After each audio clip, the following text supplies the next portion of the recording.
High. তো আজকে সকাল সকাল সব কাজ হয়ে গেছিলো, তো ভাবলাম যে এই স্নেক প্ল্যান্টটাকে একটা নতুন করে ঘর দেওয়া যাক। তো আমি এই দুটো পাতা লাগিয়েছিলাম, তোমরা তো জানোই, সেখান থেকে এতগুলো গাছ হয়েছে। তো আমি এই মাটির টবগুলোতে তোমার গাছ লাগাবো। আমার এই মাটির টবগুলো দেখতে ভীষণ ভালো লাগে। আর এখানে আছে শুকনো পাতা, যেগুলো আমি জড়ো করে রেখেছি। ছাদ বাগানে আমার যতগুলো গাছ আছে, পরে যে পাতাগুলো সেগুলোকে শুকিয়ে রেখে দিয়েছিলাম, কারণ গাছ লাগানোর সময় তো শুকনো পাতা লাগে।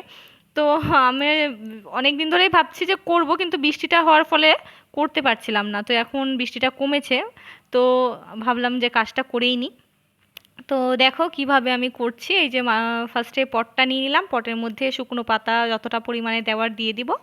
তারপরে হচ্ছে আসল কাজ, আমাকে গাছটাকে আমি কি করে বের করব, কারণ গাছটাটা মানে সাবধানে বের করতে হবে, যাতে শিকড়ে যাতে কোনো রকম ক্ষতি না হয়। তো আমি আস্তে আস্তে করেই বের করেছি। করতে গিয়ে আমার হাতে মানে একটুখানি কেটে গেছে ওই চাকুটাতে। তো এই গাছটা বের করে নেওয়ার পর দেখো কি সুন্দর রুটসগুলো লাগছে দেখতেও। আর এই গাছ পটটা একটু ওই যে যেহেতু চাকুটা দিয়ে ইয়ে করে করছিলাম, মানে ঢুকিয়ে চাকুটা দিয়ে টানার চেষ্টা করছিলাম, যে ফেটে গেছে। তবে আমি এই পটটা ফেলবো না, এটা দিয়ে কিছু না কিছু তোমরা পরে ভিডিওতে দেখতে পাবে যে কি করেছি।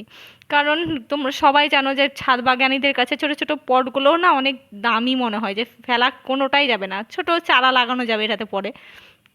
তো আমি এই ভিডিওটা করতে পারিনি, গাছটাকে একদম লাগিয়ে দিয়েছিলাম, কারণ ফোনটাতে যেহেতু আমি শ্যুট করছিলাম ওই জন্য দুটো কাজ একসাথে করতে পারিনি।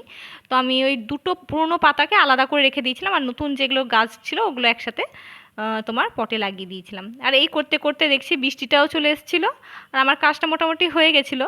তো ভিডিওটা কেমন লাগলো জানাইও। Thank you for watching.